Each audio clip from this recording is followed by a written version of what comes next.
दोस्तों जैसा कि आप लोग देख रहे हो कि 2026 का सबसे वायरल पेपर होता है, जो कि मैं आप लोग को ये समझ लीजिए करा दे रहा हूँ कि इससे बाहर अब एक भी प्रश्न नहीं जाएगा। इससे पहले मैंने आप लोग को जैसा कि वीडियो बनाकर बता भी दिया था कि मैंने जो आप लोग का इंग्लिश का पेपर था, सामाजिक विज्ञान था और हिंदी का था, मैंने सारा का सारा मिला दिया है।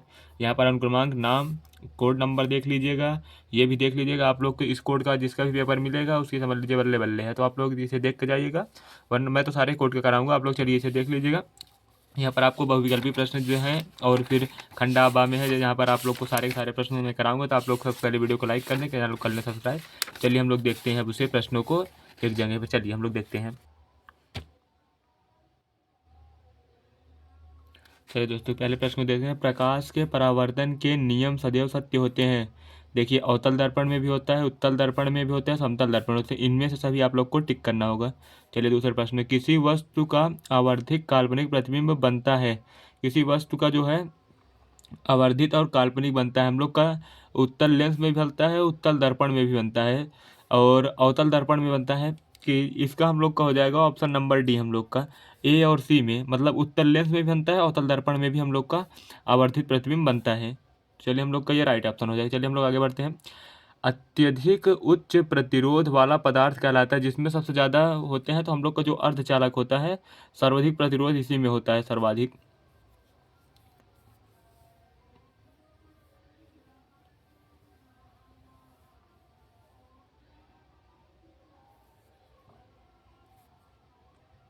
चलिए दोस्तों जैसा कि आप लोग जान रहे हो कि यहाँ पर दिया है अत्यधिक उच्च प्रतिरोध वाला पदार्थ होता है। प्रतिरोध हम लोग किसे कहते हैं, जो किसी के मतलब चीज़ का रुकावट करता है। जैसा कि हम लोग को यहाँ पर विद्युत रोधी भी दे रखा है, चालक दे रखा है। चालक तो चालक उच्च प्रतिरोध पूछ रखा है, तो हम लोग का नहीं चालक होगा, अर्धचालक नहीं होता, अर्धचालक नहीं। हम लोग का विद्युत रोधी जो होता है, ये आपका राइट आंसर हो जाएगा, ये आपका नहीं होगा। अगर जब ऑप्शन में अगर विद्युत रोधी नहीं दिया है तब आपको लगाना होगा कि अर्धचालक को, तो ये चीज़ आपको ध्यान रखनी होगी। चलिए हम लोग आगे बढ़ते हैं। विद्युत शक्ति की इकाई होती है, विद्युत शक्ति को हम लोग वाट में नापते हैं, तो ये आपका राइट आंसर होगा। चलिए, किसी विद्युत केतली में प्रवाहित धारा 3 गुनी कर देने पर केतली में उत्पन्न ऊष्मा की मात्रा हो जाती है। क्योंकि हम लोग की जो केतली में उत्पन्न हम लोग की, चलिए दोस्तों जैसे हम लोग का ऊष्मा का फॉर्मूला एच बराबर होता है VI R होता है। तो जो हम लोग का ये फॉर्मूला होता है एच बराबर, जब हम इसमें धारा को हम लोग 3 गुना कर रहे हैं, जैसा कि देखिए यहाँ पर जैसे आपका आई ये और ये कांस्टेंट ही हो जाएंगे, तो यहाँ पर जो भी निर्भर करेगा जो धारा, जो आई पर ही निर्भर करेगा। तो अगर हम इसे अगर हम लोग यहाँ पर इसे 3 गुना धारा कर रहे हैं, तो यहाँ पर जो ऊष्मा भी होगी वो भी 3 ही गुना होगी। तो ये चीज़ आपको याद रखनी होगी। चलिए हम लोग देखते हैं कि यहाँ पर कितना हम लोग का ऊष्मा की मात्रा होगी। तो हम लोग की ऊष्मा कितनी गुनी हो जाएगी, यहाँ पर देखिए 9 भी दिए रखे, 12 का कोई चांस ही नहीं बनता, तो आपको 3 ही गुनी लगानी होगी। तो चलिए यह प्रश्न आप लोग टिक कर लीजिएगा, ये सारे के सारे प्रश्न आपको छपने वाले हैं। चलिए, एक व्यक्ति दूर स्थित वस्तु को स्पष्ट रूप से देखने में समर्थ है, उसके नेत्र में दोष है। मतलब वो दूर की वस्तुओं को स्पष्ट देख पा रहा है लेकिन निकट की वस्तुओं को स्पष्ट नहीं देख पा रहा है, तो उसे दूर दृष्टि दोष है। मतलब वो दूर दूर या दीर्घ दृष्टि दोष बोला जाता है। तो ये आप लोग को लगा लीजिएगा, ये आपका राइट आंसर हो जाएगा। मतलब दूर दृष्टि दोष में क्या होता है ना, हम लोग को कि दूर की वस्तुएं हम लोग को स्पष्ट रूप से दिखाई देती हैं लेकिन निकट की नहीं दिखाई देती हैं। इसमें बहुत ही बच्चे मतलब कंफ्यूज बने रहते हैं, तो ये चीज़ आपको टिक करना होगा। ये सारे के सारे प्रश्न हैं जो कि आप लोग के पेपर में छपने वाले हैं, तो आप लोग चलिए देख लीजिएगा। जैसे कि यहाँ पर है, दिखा नहीं होगा आप लोग को। दूर दृष्टि, देखिए एक व्यक्ति दूर स्थित वस्तु को स्पष्ट रूप से देखने में असमर्थ है। सॉरी, यहाँ पर हम लोग को ये गलत हो जाएगा। वो बोल रहा है कि दूर की वस्तुओं को नहीं देख पा रहा है, असमर्थ है। इस चीज़ से आप लोग समझ सकते हैं कि मतलब समर्थ होता मतलब देख सकता था, असमर्थ है मतलब नहीं देख पाता। उसके नेत्र में दोष है, उसके नेत्र में निकट दृष्टि दोष है। ऑप्शन नंबर बी इसका राइट आंसर होगा। देखिए केवल आ लग गया है, इससे अर्थ इसका परावर्तित हो गया। इसे ध्यान से बहुत आप लोग को पढ़ना होगा ऐसे प्रश्नों को। चलिए हम लोग आगे बढ़ते हैं। एक अवतल दर्पण किसी वस्तु का वास्तविक, उल्टा और अत्यधिक छोटा प्रतिबिंब बनाता है, वस्तु की स्थिति होगी। चलिए हम लोग देखते हैं इसे। तो जैसे कि आप लोग को पता होगा कि हम लोग को जो फोकस पर होता है अवतल दर्पण में, तो उसमें सबसे छोटा प्रतिबिंब बनता है। अगर जब ये पूछ ले सबसे छोटा, तो आप लोग को फोकस पर ही बताना, सॉरी, हम लोग को अनंत पर वस्तु होगी। तो ये क्या पूछा है, तो वस्तु की स्थिति होगी। ये हम लोग का जब ये था पता नहीं कैसे।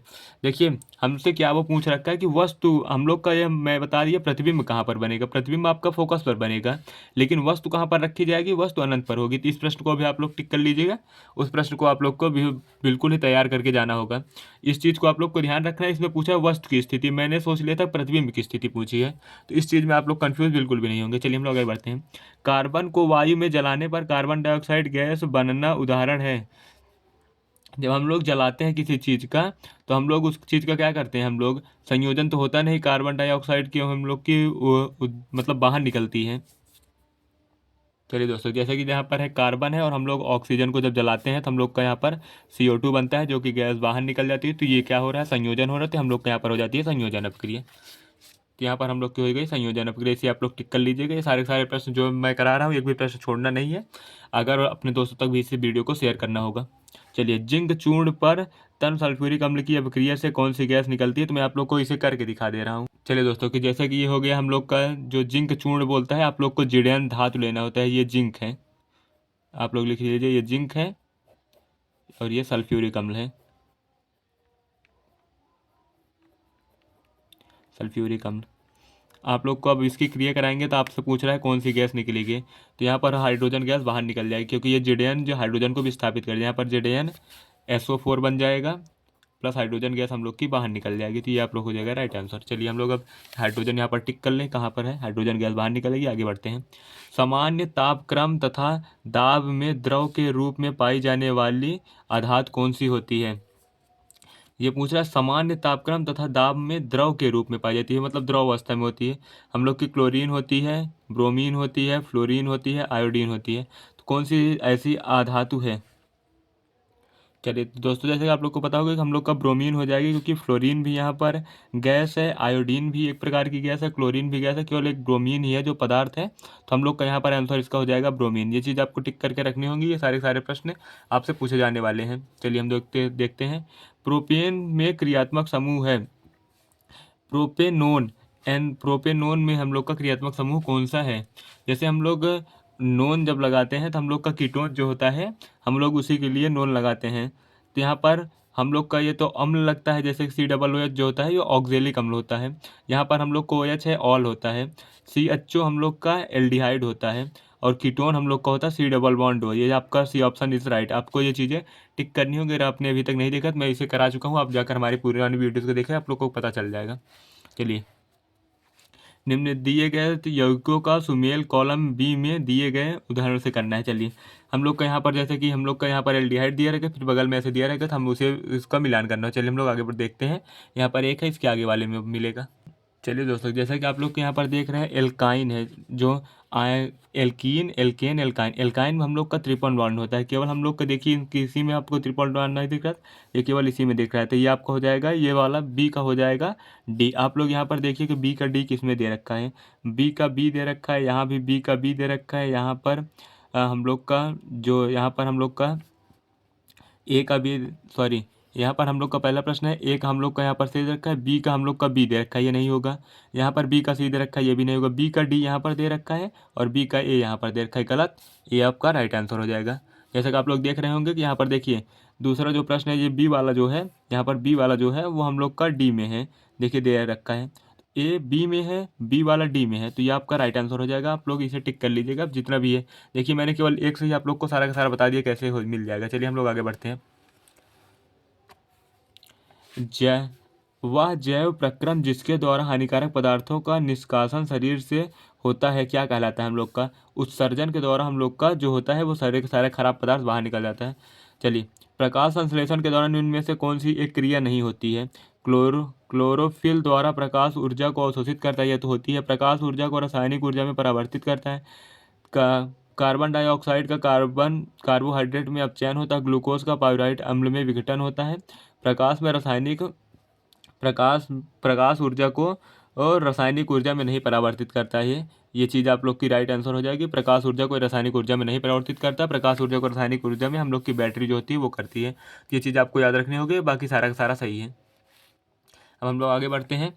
चलिए देखते हैं। प्राकृतिक वर्ण या चयन द्वारा जैव विकास का सिद्धांत किसने प्रतिपादित किया था। प्राकृतिक वर्ण का सिद्धांत हम लोग का लैमार्क ने दिया था। जैसे यहाँ पर आप देख रहे हैं प्राकृतिक वर्णन का सिद्धांत लैमार्क ने दिया था। ये चीज़ आप लोग को टिक करके रखनी होगी। ये प्रश्न पहले बहुत ही कम ऐसा था कि पेपर में आ रहा था, लेकिन इस बार मैं सारा का सारा पढ़ा दे रहा हूँ क्योंकि कौन सा प्रश्न पूछा जाएगा ये नहीं पता है। मेंडल ने अपने प्रयोग किस पौधे पर किया था? जैसे कि आप लोग को पता होगा कि मटर के पौधे पर मेंडल ने अपना प्रयोग किया था। निम्न में से किस पौधों में पुष्प एक लिंगी होते हैं? तो हम लोग का जो पपीता होता है इसमें एक लिंगी होते हैं। ये प्रश्न मैं बता दे रहा हूँ। अगर ये प्रश्न अगर नहीं आया तो आप लोग आकर वीडियो पर कमेंट कर सकते हैं कि सर ये प्रश्न नहीं आया था। मैं लिखित दे रहा हूँ, ऐसा एक शिफ्ट भी नहीं होगा जिस शिफ्ट में ये प्रश्न नहीं आएगा। तो वीडियो को पूरा देखिएगा, अपने दोस्तों को जरूर शेयर कर दीजिएगा, वीडियो को लाइक कर लें और चैनल को सब्सक्राइब कर लें। जितना भी पेपर आने वाला है आप लोग का, एक भी पेपर ऐसा नहीं बाकी जाएगा कि जो मैं ना करवाऊँ। चलिए, मादा जनन तंत्र के किस भाग में कॉपर टी स्थापित किया जाता है? तो हम लोग का कॉपर टी कहाँ पर स्थापित किया जाता है? तो अंडाशय में किया जाता है, अंडवाहिनी में, गर्भाशय में किया जाता है, योनि में किया जाता है। चलिए दोस्तों, तो इस प्रश्न का आंसर आप लोग को यहाँ पर देना होगा कि कमेंट बॉक्स में। अगर आप लोग को नहीं आता हो तो मैं कमेंट बॉक्स में इसका आंसर दे दूंगा। आप लोग वहाँ पर जाकर देख सकते हैं इस प्रश्न में मतलब आंसर को। चलिए, क्योंकि मैं दे रहा हूँ क्योंकि आप लोग को देखना है कि आप लोग भी पढ़ रहे हैं कुछ कि नहीं। इससे पहले मैंने सारा वीडियो करा खुद भी मैंने बता रखा है, लेकिन आप लोग को ये बताना होगा कि देख रहे हैं कि आप लोग पढ़ रहे हैं कि नहीं। चलिए, किण्वन के बारे में निम्न में से कौन सा कथन सत्य नहीं है? किण्वन जो होता है ना, माइटोकॉन्ड्रिया जो हम लोग का है, यह क्रिया माइटोकॉन्ड्रिया में उत्पन्न नहीं होती है, मतलब संपन्न नहीं होती है, कि हम लोग का ये माइटोकॉन्ड्रिया में होता ही नहीं है। क्योंकि हम लोग किण्वन की क्रिया हम लोग ऑक्सीजन की उपस्थिति में करते हैं, मतलब हम लोग बाहरी रूप से करते हैं। चलिए, अब इन प्रश्नों को आप लोग को देखना होगा, देख लीजिएगा। एक दर्पण के किन्हीं दो उपयोगों को लिखिए। अवतल दर्पण के प्रतिबिंब बनाने के लिए किरण आरेख, जबकि वस्तु ए अनंत पर, वक्रता केंद्र पर, बीच में फोकस और दर्पण के ध्रुव के बीच में हो। ये अगर आप लोगों ने अभी तक नहीं देखा तो मैं ये प्रश्न का मैं कि 6 को 6 जो स्थितियाँ बनती है उससे और दर्पण के उपयोग, इन सारे के सारे प्रश्नों को करा रखा है। आप लोग जाकर उस वीडियो को देख सकते हैं। चलिए, हम लोग देखते हैं। अपवर्तन क्या होता है? 3 सेमी की वस्तु लेंस के मुख्य अक्ष के लंबवत रखिए। लेंस की फोकस दूरी 13 सेंटीमीटर है। वस्तु से 10 सेंटीमीटर। प्रतिबिंब की स्थिति, आकार एवं प्रकृति क्या होगी? क्या हम पर्दे के पीछे क्या हम प्रतिबिंब को पर्दे पर देख सकते हैं? तो ये आप लोग को पता होगा कि हम प्रतिबिंब को पर्दे पर तो देख ही सकते हैं। ये प्रश्न जो है ये भी मैंने करा रखा है। अपवर्तन क्या होता है? और ये जो मैंने ये जो सिमिलर आप लोग को ये प्रश्न दिख रहा है ये मैंने उसी में करा रखा है, तो आप लोग जाकर उसे ज़रूर देखें। तो आप लोग मेरी पुरानी वीडियोस को देखिएगा, उस मैं सारे के सारे करा रखा हूँ। आप लोग जाकर इन प्रश्नों को देख सकते हैं, नहीं तो आप लोग को मैं फार्मूला बता दे रहा हूँ। चलिए दोस्तों, जैसे कि आप लोग को ये सबसे पहले फार्मूला लगाना होगा। आप लोग को लास्ट में ये फार्मूला निकाल लगाकर आप लोग को जो है ये एच प्रतिबिंब की स्थिति ज्ञात करनी है, तो ये आप लोग को निकाल लेंगे। देखिए, यहाँ पर सबसे पहले आप लोग फार्मूला लगाएंगे। मैंने आप लोग को बता दिया फोकस दूरी ये है, ये वस्तु की दूरी है। इसी फार्मूले पर आप रखेंगे, सॉल्व करेंगे, आपका आंसर आ जाएगा। क्योंकि टाइम बहुत कम है, मैं आप लोग को बता दे रहा हूँ, आप लोग आराम से कर सकते हैं। चलिए, हम लोग आगे बढ़ते हैं। चलिए दोस्तों, को ओम का नियम क्या है? किसी तार के प्रतिरोध को प्रभावित करने वाले किन्हीं दो कारकों का उल्लेख कीजिए। 400 वाट का एक बल्ब 200 वोल्ट की विद्युत धारा से जुड़ा है। बल्ब 5 मिनट तक जलता है, तो इसमें प्रवाहित धारा उत्पन्न ऊष्मा ज्ञात करना है। तो ये प्रश्न भी मैंने करा रखा है इससे पहले, आप लोग जाकर उसे देख सकते हैं। अगर आपको इन प्रश्नों के हल चाहिए तो आप लोग जितने ज़्यादा से ज़्यादा लोग कमेंट करेंगे, मैं सारे के सारे प्रश्नों को हल आपको एक जैसे कि होता है कॉपी में लिख कर बता दूंगा कि इसे सॉल्व कैसे किया जाता है और करना कैसे है। तो आप लोग अब इन प्रश्नों को सारे के सारे प्रश्नों को देखिए एक बार और स्क्रीनशॉट लीजिएगा। चलिए, इतने तक पहले आप लोग स्क्रीनशॉट ले लेंगे। अब हम लोग उपभाग 2 को देख ले रहे हैं। अब यहाँ पर भी आप ले लीजिए, जैसे कि मैंने आईपीएसी नाम बता रखा है, आईपीएसी नाम कैसे निकालना है, अभिक्रिया को संतुलित कैसे करना है, और जैसे कि अब उष्मी अपघटन अभिक्रिया का एक उदाहरण भी दीजिएगा। मैंने सारी की सारी अभिक्रिया भी करा रखी है, आप लोग जाकर उस वीडियो को जरूर देखें। चलिए, आप लोग यहाँ तक ले लिए स्क्रीनशॉट। अब हम लोग आ गए हैं भाग 3 में, ले लीजिएगा स्क्रीनशॉट। और चलिए, अब हम लोग यहाँ तक आप लोग स्क्रीनशॉट ले लीजिएगा। हम लोग का यहाँ पर प्रश्न होता है समाप्त। आप लोग वीडियो को लाइक करें, चैनल को कर लें सब्सक्राइब। धन्यवाद।